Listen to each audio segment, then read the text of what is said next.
America అధ్యక్షుడు Trump కి Nobel కళ అలా ఇలా లేదు. దానికోసం ఏదైనా చేసేలా ఉన్నారాయన. ఇది మనం చెబుతున్నది కాదు. నార్వే దేశంపై సుంకం విధించిన ట్రంప్ ఆ దేశంతో చర్చలంటూ ఫోన్ చేసి నోబెల్ గురించి అడిగారట.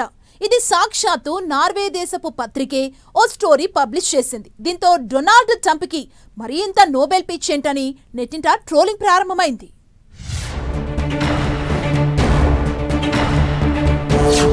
ట్రేడ్ టాక్స్ పేరుతో అవార్డు లాబియింగ్.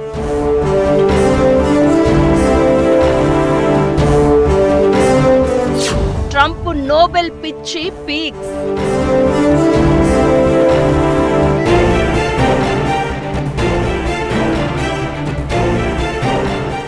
అమెరికా అధ్యక్షుడు డొనాల్డ్ ట్రంప్ వైఖరి మరీ విచిత్రంగా మారిపోతోంది. ఇప్పటికే అనేక సార్లు తానేదో పెద్ద శాంతి దూతలా మాట్లాడుతూ అభాసు పాలైన ట్రంప్ మరోసారి అదే పాట పాడారు. 6 నెలల్లో 6 యుద్ధాలను ఆపాను అని చెప్పుకొచ్చారు. ఇందులో భాగంగా పాక్ ఇండియా అణు యుద్ధానికి సిద్ధమైతే తన జోక్యంతోనే వారు ఆగిపోయిందంటూ గొప్పలు చెప్పుకొచ్చారు.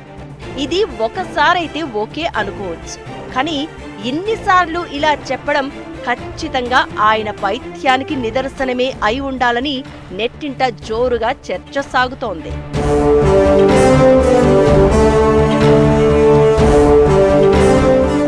ఇది ఇలా ఉండగానే మరో ప్రచారం కూడా కలకలం రేపుతోంది. నార్వే దేశంతో తాను విధించిన సుంకాలతో జూలై నెలలో చర్చలు జరిపారట. నార్వే ఆర్థిక మంత్రి జెన్స్ స్టోలెన్బర్గ్ తో ఫోన్లో మాట్లాడుతూ తన మనసులో మాట బయట పెట్టేసినట్లు చెప్తున్నారు. సుంకాల సంగతి మాట్లాడుతూనే సందట్లో సడేమియాలాగా తనకి నోబెల్ ప్రైజ్ కావాలని అడిగారట.